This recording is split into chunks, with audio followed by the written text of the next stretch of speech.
Hello my fellow pirates and adventurers, welcome back to the channel. I figured that for the first actual character discussion of this year, we would start at the beginning of where many shonen anime got their influence from. Most importantly, one of the most vital characters to shonen anime, the main character of the Dragon Ball series, Son Goku. The Saiyan warrior of Earth who always is pushing his limits and the reason for an entire generation of young men beginning to work out. Oddly enough for me, Goku gives off a very similar feeling to Luffy, which I believe is on purpose. Both have very similar characteristics who genuinely enjoy what they do. However, fundamentally, they are different. They have different characteristics, which we will discuss later on. So let's go ahead and take a look at the Saiyan Warrior of Earth's origins and history, a character who helped change the world of storytelling for many during the mid-90s.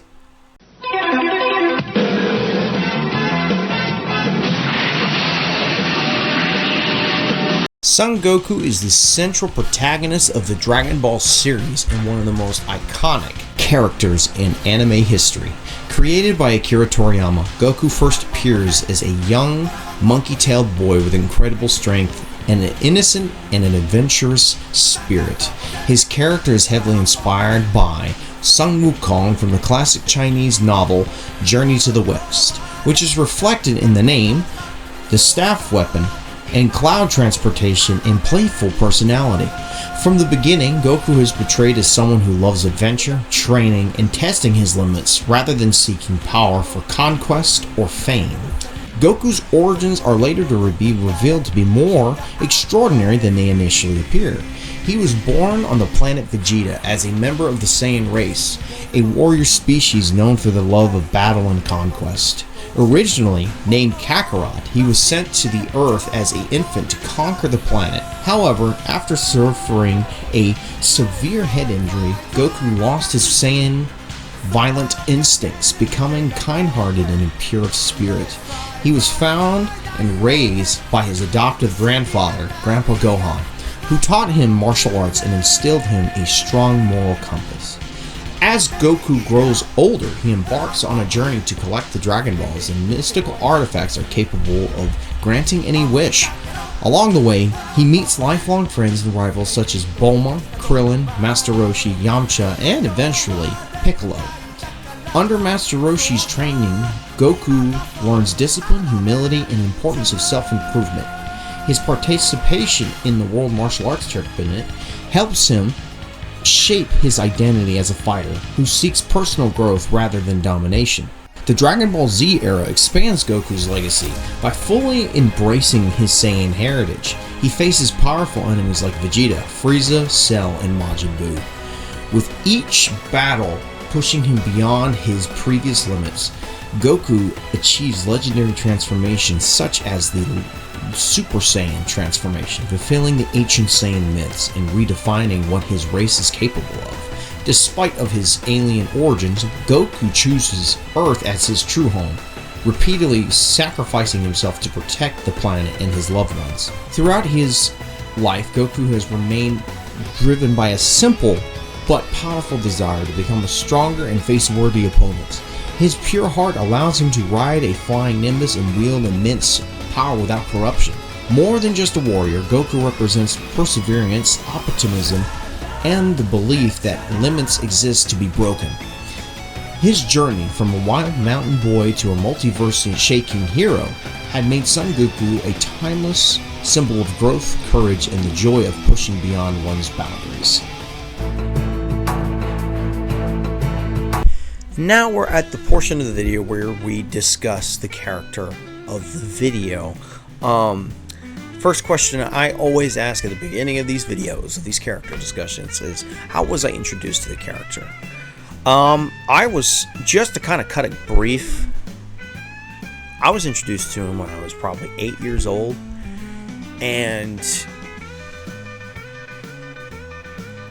I didn't really understand it at first, and I was introduced to more and more aspects of it as I grew older, from 8 years old all the way up to, let's say, like 14, and got a grasp of what the story was about. I didn't really know what it was about. Goku was never really my favorite character. I always gravitated towards him when it comes to games because he had my favorite transformations, like Super Saiyan 3, Super Saiyan 4.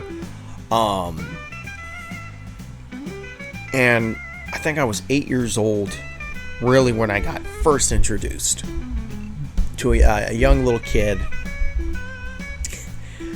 Probably like 4 or 5 years old, who introduced me to it. And I'm like, what's this? Kamehameha, what? I don't know what that's about.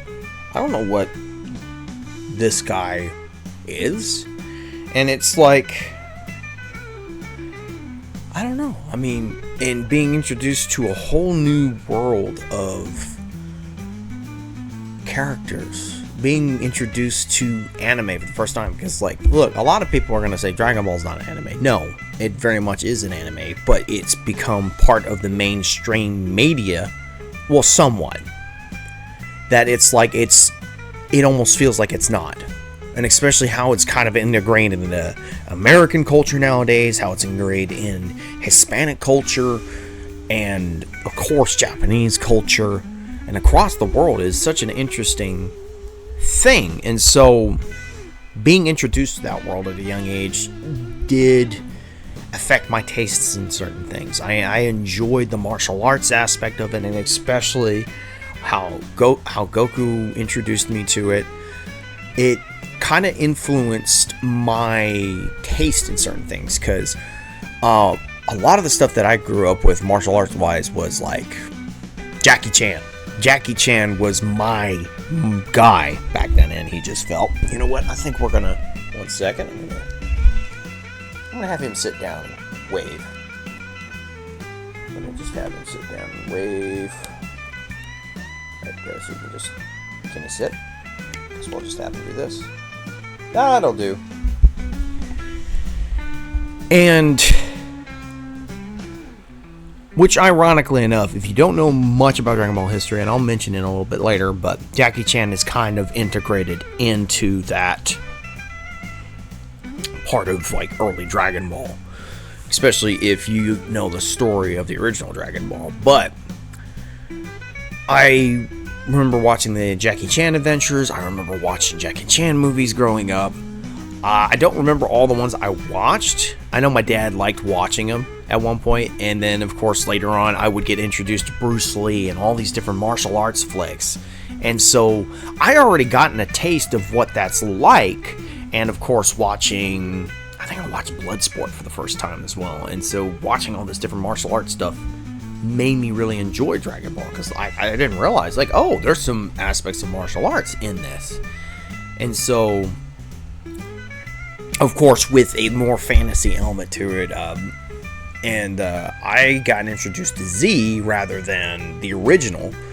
I didn't watch the original until maybe I was like 16 or 17. I got introduced to the characters that I'm like, oh wait, who's this character? Or how'd this character come about? Wait, Tien, Shinhan, Yamcha, who's that? All these different characters that were introduced in Z, I'm like, wait, why are they acting like they already know each other? Like, what the heck? Why are they acting like they already know each other? And so it becomes the question of, like, okay, where does everything start? Where does it all begin? And so slowly through my mid-teens to my late teens, until, you know, some of my anime tastes changed, I knew one thing that was very just constant, and it was him. It was him. He was always there. He was always that one character that was there, that one that represented Shonen to me for the first time. And so let's go ahead and roll to the next question. What do I enjoy about the character? Well, it is the idea of constant improvement, but in such a way where it doesn't feel like it's not derogatory. What's the word? It deprives you of real growth.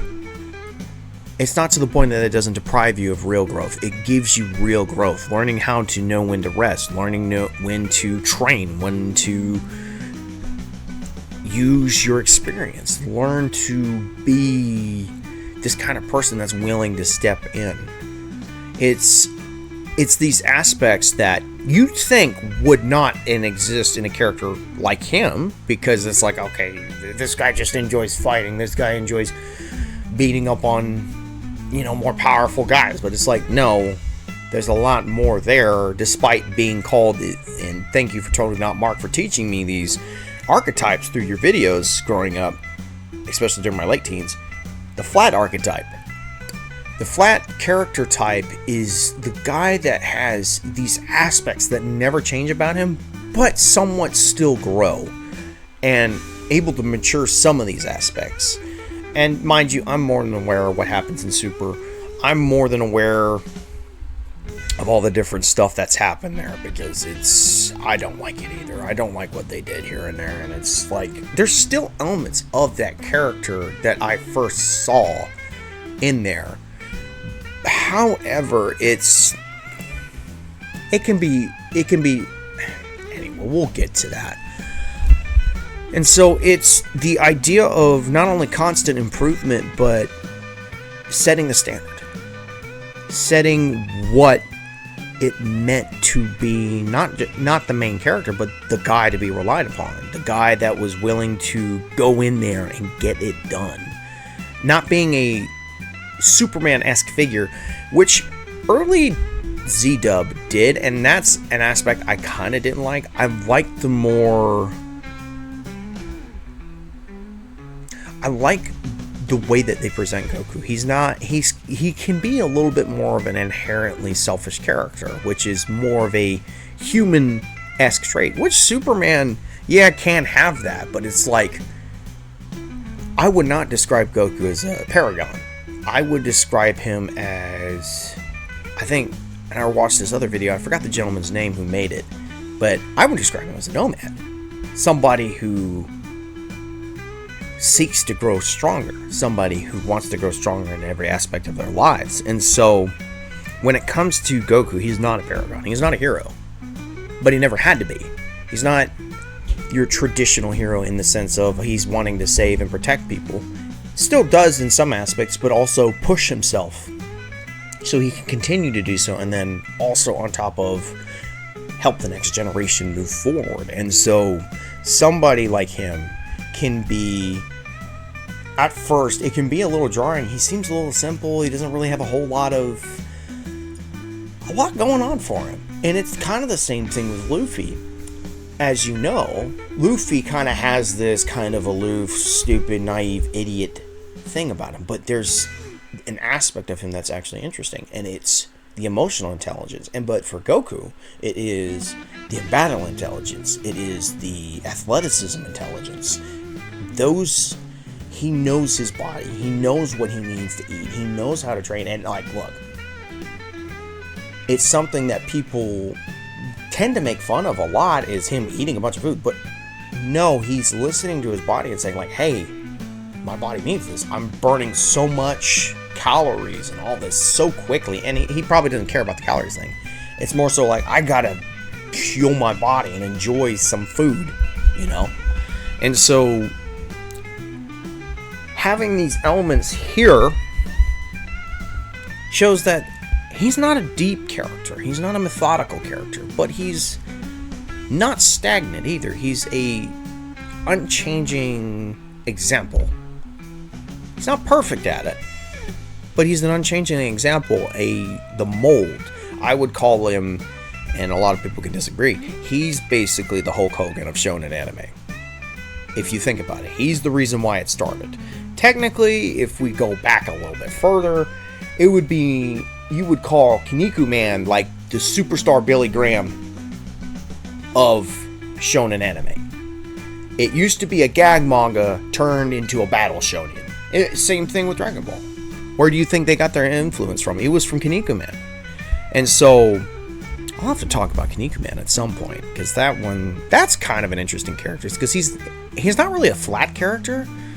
He's more of a like a combination of a positive change arc and the flat character arc of sorts. So anyway, there's a lot of aspects that goes under the radar. Not only just the battle intelligence, not only just the wanting to like teach the next generation, as you kind of saw with him teaching the fusion dance, and then of course later on at the end of Z, where he picks up Oob as his student. It's wanting to make sure people around him are strong enough, like his son, like Vegeta, his rival, Piccolo, his former rival turned ally, real best friend at this point, and the GOAT, by the way, because Piccolo's still my favorite. It's just, he is the kind of guy that makes everybody else around him say like, okay, I could do a lot better than that. If he's doing a lot better than I am, who's to say I can't do any better? You know what I mean? And this takes us to our next question is, why do I not enjoy, what do I do not enjoy about the character? If it's when he gets turned into this version of himself that's just like kind of inauthentic, where two aspects are amplified: his love of fighting and childlike tendencies. It's like, since he's based on Sun Wukong, there's elements of that character in there, and it's like he's immature, but he has like some battle-hardened wisdom on certain things, which you want, but it feels like the battle-hardened wisdom gets thrown out the window, and he kind of acts like a little kid in a man's body, and I can't.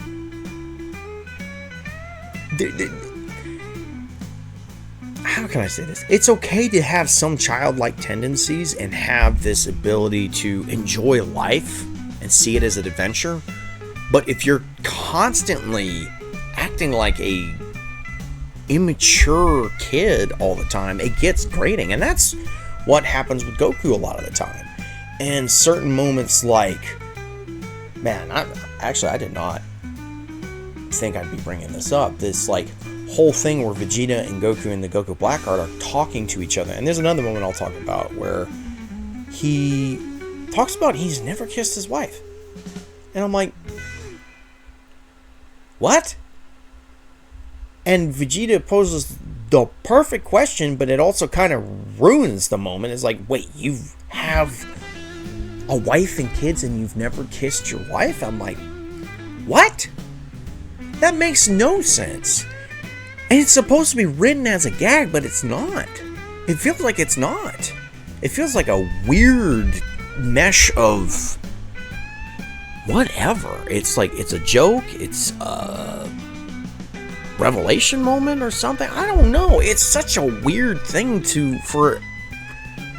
I don't know. And so, I'm going to go to this next moment too. Shout out to Dutch Bros, by the way. Peppermint Candy Cane. Mocha, I think is what it's called. Really good.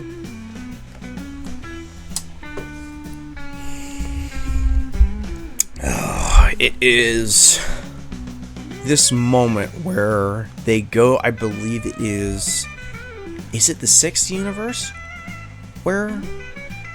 No, it has to be the 6th universe, because we don't know the other universes yet. So this is where Gowasu and Zamasu are from. They're the supreme, Gowasu is the Supreme Kai of that universe, and Zamasu is the student of Gowasu at this time. And this is before Zamasu becomes Goku Black. And plans on killing his mentor. And so we get this moment between Goku and Zamasu where he runs straight up to Zamasu like a little kid on crack or candy crack, acting all excited. And I'm starting to sound like Courage the Cowardly God when I do that, but it's like, that is how the scene is presented. And I'm like, he's acting all excited. It's like, hey, you want to fight? You want to do this? I'm like, that is not the same guy who fought in the Cell games. That is not the same man who defeated Kid Buu at the end of the Majin Buu arc. That is not the guy who defeated Frieza. That is just some butchered version of that guy. I don't know what the heck happened. It's like his IQ just plummeted for a sake of a joke. And that's not cool. To regress, to make his character fall back, I wouldn't even call it regress. It's like take away an important aspect of him. You know, he may be a country bumpkin, but he at least by now has learned some form of manners. But anyway, that's too, like, I don't know. He's not a very in-depth character, but you would think, okay, maybe there's some semblance of an adult here, but no, there's not. And so I'm not and when I say this, I'm not saying, oh, he needs to be overly complicated and have all these complicated emotions. It's like, no, I'm saying this is the guy I saw. Why is he not here? Why is that guy not here? And that is the question that keeps being posed when it comes to Super. And there are moments that still have that character there, like later on in the Goku Black arc, where he gets mad that a version of Chi-Chi and Goten get killed. Great thing. Great scene. Another aspect of this is, I think this is a filler scene where they go find that herb that Master Roshi's been eating for years to keep himself alive for so long. And it's just this, and it's the dynamic between Goku and Krillin. It's really interesting. It's like Goku's like, alright, we gotta go do this. Let's go do this. We've handled these guys before. Why are we having to be scared of these guys? We've taken care of them before. And it's this interesting dynamic of Krillin getting over feeling like he's not doing much. And it's a kind of a similar thing that they did in Resurrection of F as well. And it's still that interesting effect of how Goku still affects the people around him. But yet, there's also like moments like him throwing a fit about Vegeta going to train with Whis. And it was a decent scene. I'll say it was kind of funny, him just running out of the... I think Sean Shamel said it best, like, being the Kool-Aid man, jumping out of the wall. Man. And, I don't know. It's when this version of this character is presented, it doesn't work. It's not... It feels like this character was not understood for Dragon Ball Super. This character was not given the time and the respect it deserved at that time. And so, I mean, he's still got plenty of great moments. We got Ultra Instinct out of this. We got plenty of great moments in the Tournament of Power. We had plenty of great moments in the Super manga. And we had plenty of great moments in the Broly movie, which is still my favorite, and like my favorite version of Broly, and one of my favorite characters, which we will discuss on another time. But I have a feeling we'll probably need to get past one certain character that used to be my favorite, but I'm not going to mention who it is. But to get back to the point, if you don't know how to handle the character and you don't know what you're doing, don't touch him. Don't change anything. But also bring him into an era where things are different. How will people react to Goku then? Will he change? Or will he stay the same? That's the question that has to be consistently posed. Because even with the being introduced to Beerus and Whis and all the other universes, gods of destruction, it's like they witness this one guy just keep coming back. And that's another aspect that Super really does well with that. And so, oh man, I was just watching not Mark a little bit earlier, and he brought up this aspect that Whis was wrong about, him being overconfident. And this is another aspect I kind of agree that I don't really like, but it's also more so kind of makes sense for his character. It is... Whis calls it overconfidence, but I call it lackadaisy. A lackadaisical way of fighting. Like, he wants a challenge, so he won't have his guard up all the time. It's not laziness, it's like a set challenge almost for himself. To like, oh, I'm not going to block the entire time. I'm not going to block as much as the entire time. I'm not going to use all this much power. It's a limit on his strength, so he can start doot,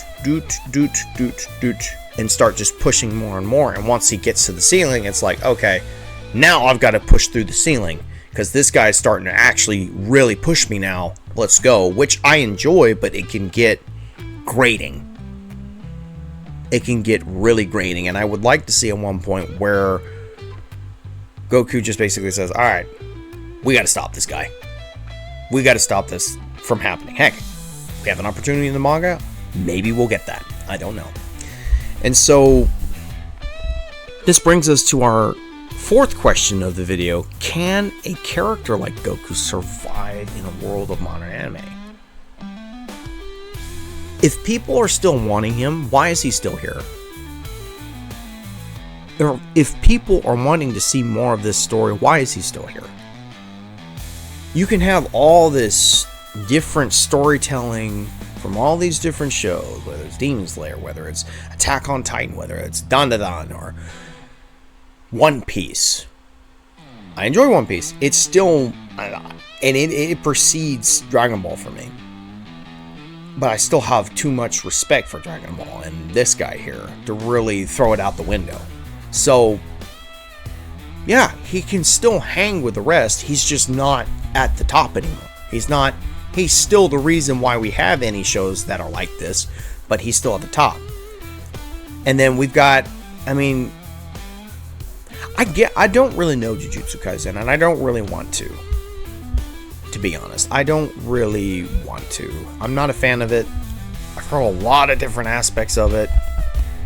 It is a very odd show for me. So I don't think I'll be watching it personally for myself. Just due to personal preferences, personal things that I don't like. Especially with a certain aspect with a female character from there that if you know what I'm talking about, you know what I'm talking about. So in this world where there's more diverse storytelling, yeah, he can survive in this. We need simple story. We need simple characters sometimes. We don't need overcomplicated messes all the time. We don't need explanations all the time. However, it also depends on the story. With Dragon Ball, it's a simple-ish story now. It has multiple aspects brought into there. Or aspects that the world has presented, and it's like, okay, we'll take some of that. We'll take the multiversal stuff. We'll take, let's see. We'll take the multiversal stuff. We'll take more moments here and there and add it to it and make it a Dragon Ball flavor of sorts. And so, what I really, really want to say when I ask this question as well is, can it survive any longer after this? It depends. It depends. Because Toriyama now has passed away, rest in peace. We've got someone else taking the helm now. Shueisha and Toei are making different plans, especially one thing that I'll ask at the end of this video, or end of this section. But it's like, it just really depends on how the show does, how the story does. It just depends. Like, we could be having, for all we know, we could be having 2 or 3 years from now, we finally get the ending to Dragon Ball. And then we finally get something else, and Dragon Ball's done. We could be completely done. Finally, we have the connection to the end of Z. Finally, we have this. Finally, we have that. So the question I propose is this. What do I hope for in the future? I hope we not only get stories where there's different places that we go to, especially like with the chance we had with Daima. Great idea. A lot of stuff that's great in it. A lot of stuff that wasn't, and I'll have to talk about that in another video. I need to watch through it all the way through because I stopped to a certain point.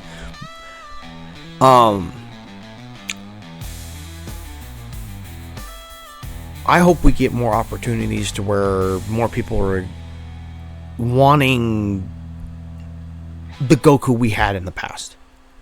More opportunities for Shueisha and Toei to see, like, okay, we need to stop letting our character that we've had for so long not be himself anymore. We need to let him be the character that people like. And so, not only hope for that, have other characters have a chance to shine, to allow Goku to kind of have some space, because I think that's what they've been doing somewhat, especially with superhero, especially with how Gohan was being handled. And I might end up doing a video on him at some point, because heck, we might just end up just doing a whole streak of Dragon Ball characters the next couple of weeks. I don't know. We'll see what happens. And so, just mainly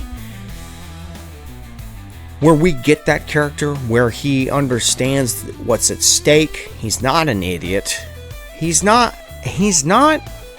the most intellectually smart, but he's battly intellectually smart, physically smart, and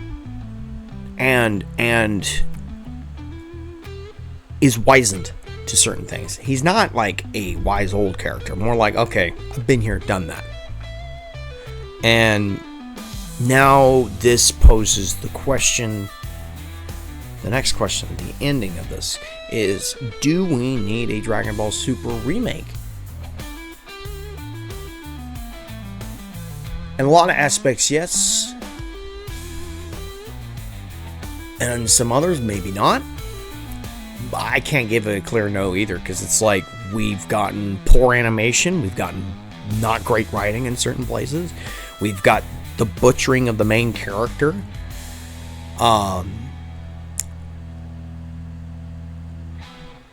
some characters getting thrown on the wayside, of course, but that's been happening for years due to the fact of the story just getting bigger and bigger and bigger.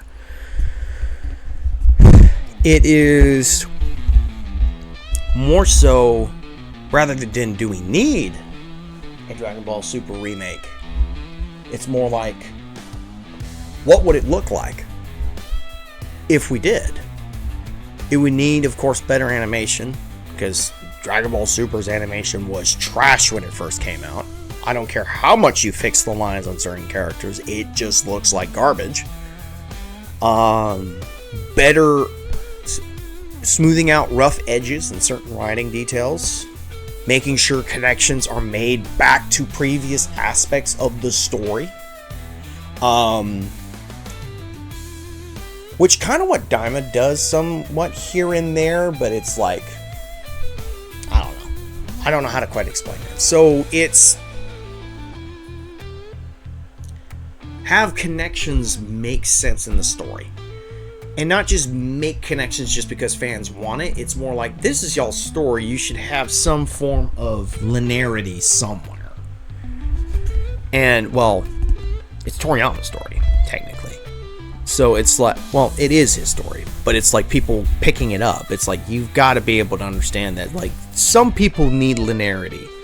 But this story doesn't. And it needs some form of it. And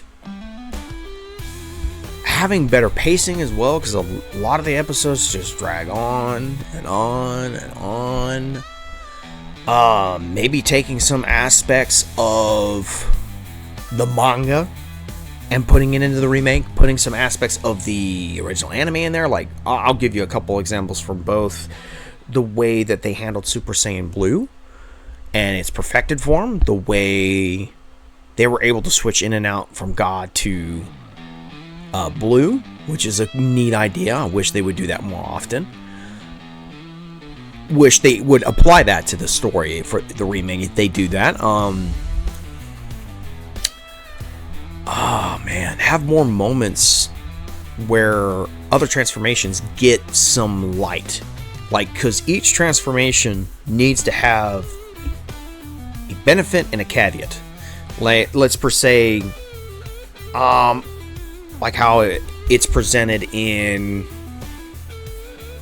how Super Saiyan God's presented this. It's more of a defensive form, but while Super Saiyan Blue is a more attack based and a faster form. But the caveat is, as it says in there, like, it drains your stamina pretty quickly, or drains your energy really quick. And then with Super Saiyan God, there should be the benefit of, okay, it doesn't really drain energy, but you're not going to be making as much, I wouldn't say strength. It should be more, I don't know. It should be dependent on the user, how they use it. Because with Goku, he was able to use different techniques in that. He was able to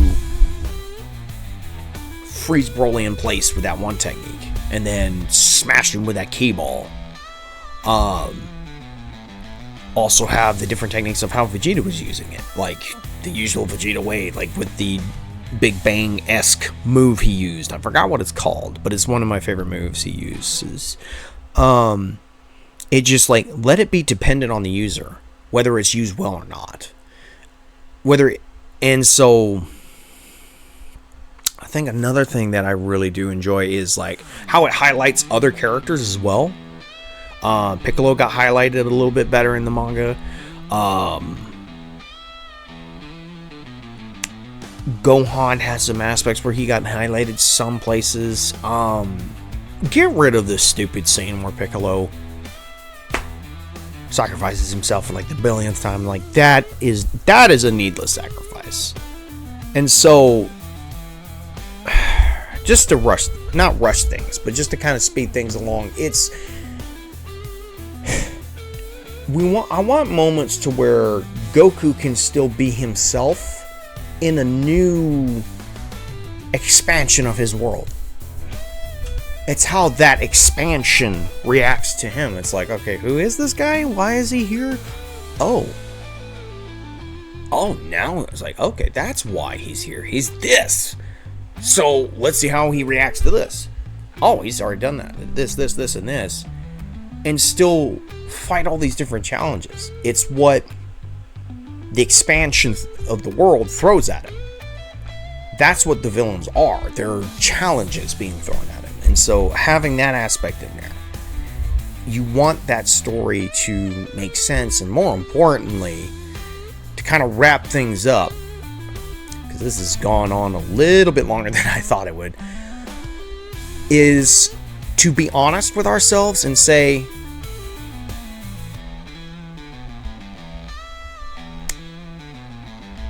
what can he overcome next?